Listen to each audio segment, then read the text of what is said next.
জাহান্নাম বছরে 2টা নিঃশ্বাস ছাড়ে। কয়টা নিঃশ্বাস? একটা নিঃশ্বাস গ্রীষ্মকালে যখন প্রচন্ড দাবদাহ চলে, ওইটা হচ্ছে জাহান্নামের নিঃশ্বাসের ফসল। ওই প্রভাবে পৃথিবীতে এরকম দাবদাহ চলে। এই সায়েন্স বিশ্বাস করবে? করবে না। ওর বিশ্বাসের আমার যায় আসে না। আল্লাহ পাক বলেছেন সত্য, রাসূল বলেছেন সত্য। আরেকটা হচ্ছে শীতকালে যখন প্রচন্ড ঠান্ডা, তখন শীতকালে জাহান্নামের এমন একটা জায়গা আছে যেটা কিন্তু শীতল জায়গা। জাহান্নামের পুরো জায়গাটাই কিন্তু আগুন নয়, এমনও জায়গা আছে যেটা কি খুব শীতল। ওই শীতল অংশ শ্বাস ছাড়লে এই যে পৃথিবীতে এই শীতের একটা প্রভাব চলে আসে, প্রচন্ড ঠান্ডার শৈত্য প্রভাব চলে আসে। এটা হয়তো অনেকে বিশ্বাস করবে না, মনে করবে যে ধর্মান্ধ কথাবার্তা। হাদিসে আছে নবী সাল্লাল্লাহু আলাইহি ওয়াসাল্লাম বলেছেন, কে সত্যবাদী?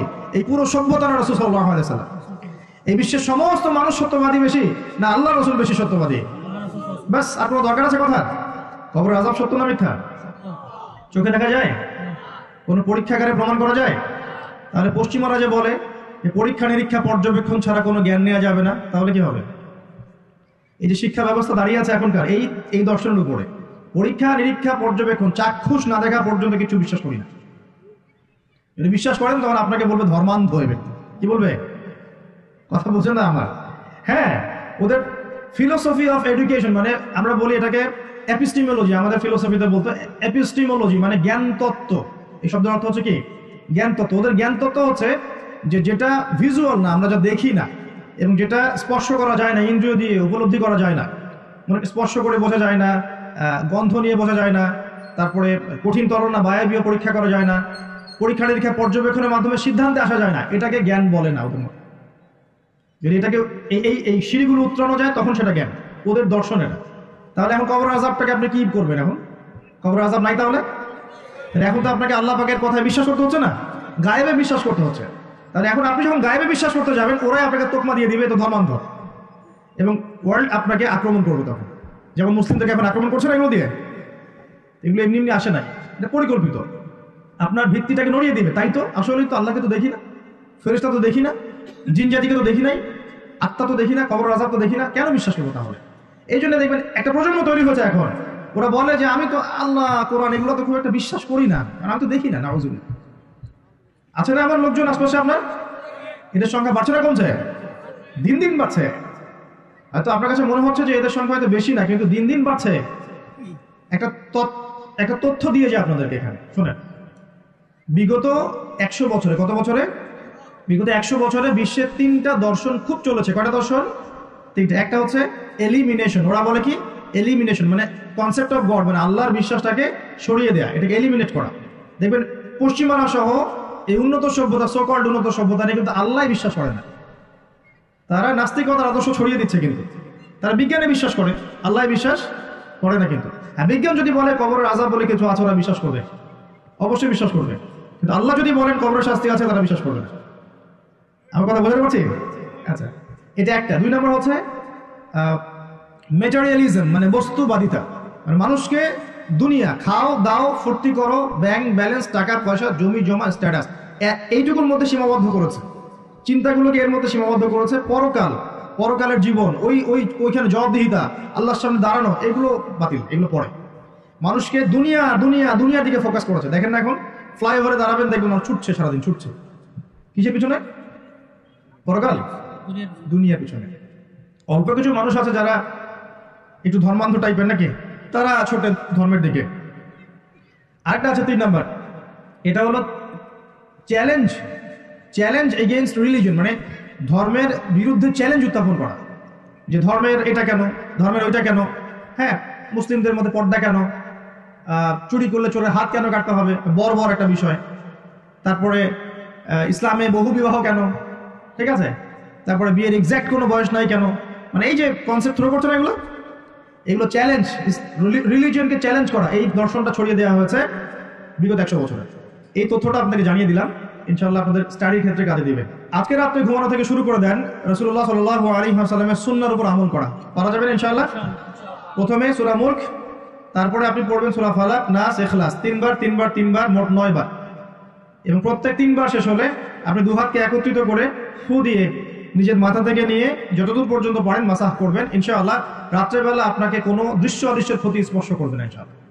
ঘুমের মধ্যে অনেক সমস্যা হয় না, অনেকের যে বলে বোবা ধরে, দুঃস্বপ্ন দেখেন, হ্যাঁ ভয় পান, আছে না এগুলো সমস্যা? এই সব সমস্যার সমাধান কি মেডিকেল সায়েন্স করতে পারে? যাবেন একটা অ্যান্টি ডিপ্রেশন ওষুধ দিয়ে দিবে অথবা একটা ঘুমের ওষুধ দিয়ে দিবে, ঘুমান। কিন্তু সব সমস্যার সমাধান কে করতে পারে? আল্লাহ পাক করেন ইনশাআল্লাহ। এগুলো নিঃসন্দেহে কোনো না কোনো ভিত্তি এবং পিছনের একটা ব্যাখ্যা আছে, যেটা হয়তো আমাদের নাও জানা থাকতে পারে, হতে পারে না? সব জ্ঞান কি আমাদের আছে? সব জ্ঞান যে আমাদের নাই, একটা এক্সাম্পল দিই, জাস্ট একটা এক্সাম্পল দিই। আমাদের শরীরে কি আত্মা আছে? আছে না নাই?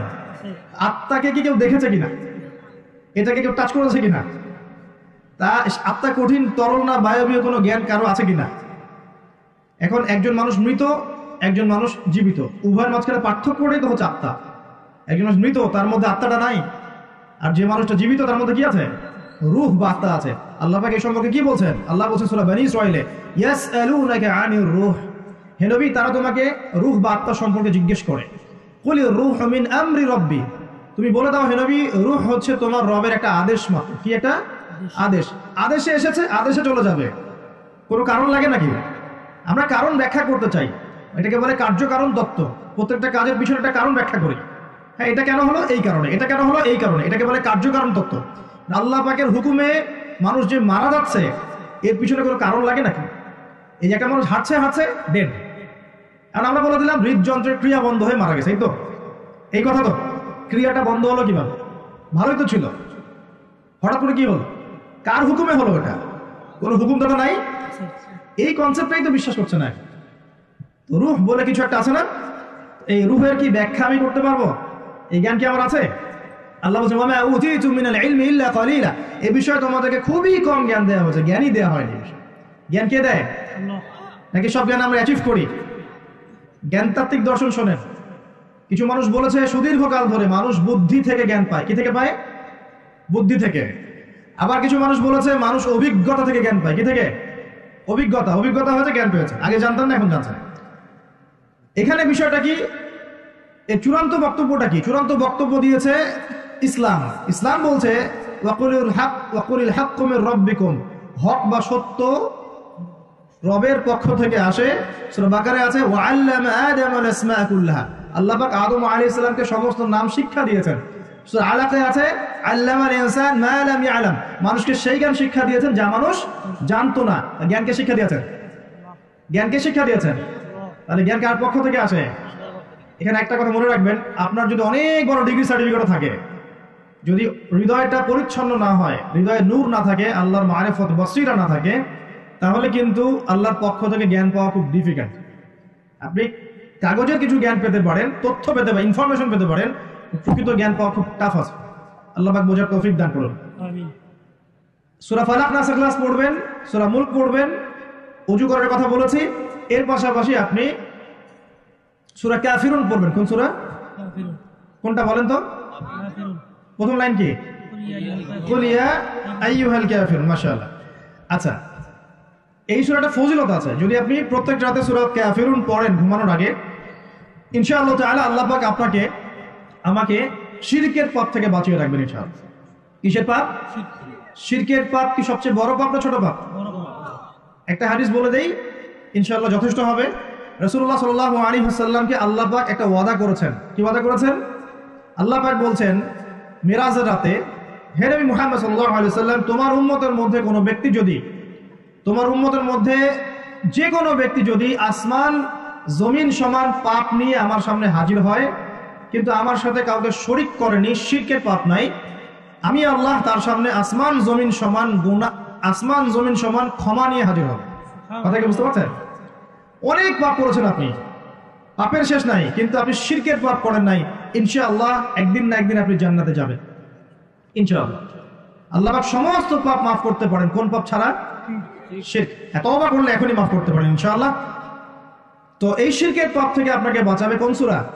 সূরা কাফিরুন। তেলাওয়াত করেন, দেখবেন শিরক আপনি চিনে ফেলবেন ইনশাআল্লাহ, সেখান থেকে আপনি দূরে থাকতে পারবেন ইনশাআল্লাহ। আর শিরক থেকে বাঁচার জন্য একটা কিতাব আমি সাজেস্ট করেছি অনেকবার, কিতাবুত তাওহীদ। কোন কিতাব? কিতাবুত তাওহীদের শারাহ বা ব্যাখ্যা আছে, অনেকগুলো প্রকাশনা থেকে বের হয়েছে, কিনতে পারেন। বাংলায় অনুবাদ করা আছে, বইটা পড়তে পারেন। তবে বইটা একটু কঠিন, অনেকে হয়তো বুঝতে পারবেন না সবকিছু। যেটাই বুঝবেন না, স্থানীয় বড় আলেম যিনি আছেন, হকপন্থী আলেম, তার কাছে গিয়ে জিজ্ঞাসা করবেন। একা একা পণ্ডিত হতে যাবেন। একা একা পণ্ডিত হয়ে গেলে সমস্যা। ওই যে এক শ্রেণী বের হয়ে গেছে যে কোরআন মানলেই হবে, হাদিস মানার কোনো দরকার নেই, আছে না? হ্যাঁ, এই যে বেশি পণ্ডিত এখানে কোরআনের দলিলকে অগ্রাহ্য করলো। আল্লাহ যে বলছেন রাসূল যা দিয়েছেন নাও, রাসূলের দেওয়াগুলো পাবো কোথায়? রাসূল যা দিয়েছেন সেগুলো কি কোরআনে আছে নাকি? রাসূল যেগুলো দিয়েছেন ওগুলো কোথায় আছে? রাসূল যেগুলো থেকে নিষেধ করেছেন ওগুলো কোরআনে আছে নাকি? রাসূল যেগুলো নিষেধ করেছেন কোথায় আছে? তাহলে এই অংশটুকু বাদ দিয়ে কোরআন মানা যাবে নাকি? তার মানে হচ্ছে আমি কোরআনটাই তো মানলাম না, তাহলে আমি কোরআনটাই মানিনি আসলে। তো এই যে সমস্যা, নিজে বেশি পণ্ডিত হতে গেলে প্রবলেম আছে। ওলামায়ে কেরামের সাথে সম্পর্ক রাখতে হবে।